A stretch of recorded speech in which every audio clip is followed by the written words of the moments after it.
All right, y'all, so let's get it cracked. You already know what time it is. Ravens beat the Bengals 19-17, giving the business. That's what we talking about.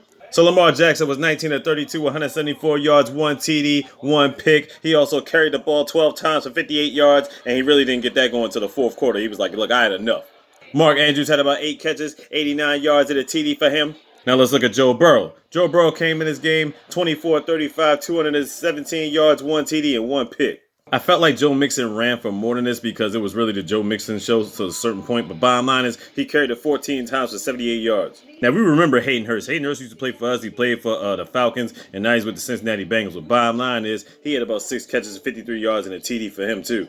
We were able to get 3 sacks on Joe Burrow. We got a lot of tips on him when he was throwing the ball. Mostly goes to Pierre Paul. You know what I'm saying? Jace Pierre. You know what I mean? We were 5 of 11 on third downs. They were 4-10 on third downs. They were pretty much attacking the corners the whole night.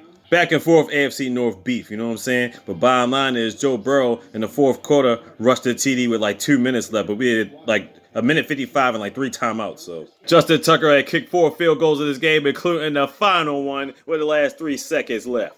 To help that final drive, freaking Bengals had 12 men on the field.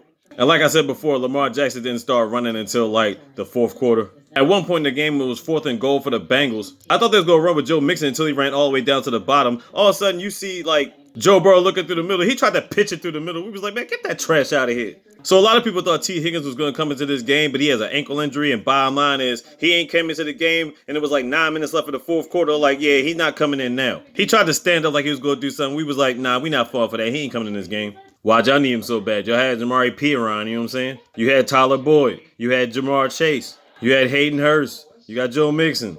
Bottom line, we made it do what it do. We take control of first place in the AFC, 3-2.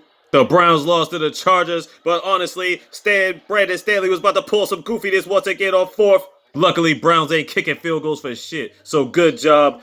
You got lucky, Chargers. And then the Steelers got stomped out by the Bills 38-3. Now, when it came to the Steelers, I was actually tripping because I'm thinking to myself, they started Kenny Pickett in this game against Buffalo in Buffalo.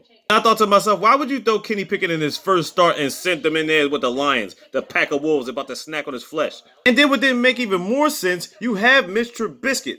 Mr. Trubisky for about the last year or two was sitting in a backup with Buffalo. So he might have learned some things, some schemes, something like that. It just didn't make a whole lot of sense. And that's their own fault they got stomped out like that. Maybe they'd have got stomped out a little bit less if they started with Mr. Trubisky. Anyway, that's their problem. We don't care. They 1-4, wasting people's time. Ravens do what we do. Black and Purple Express causing mayhem and running over niggas. And now, we Gucci.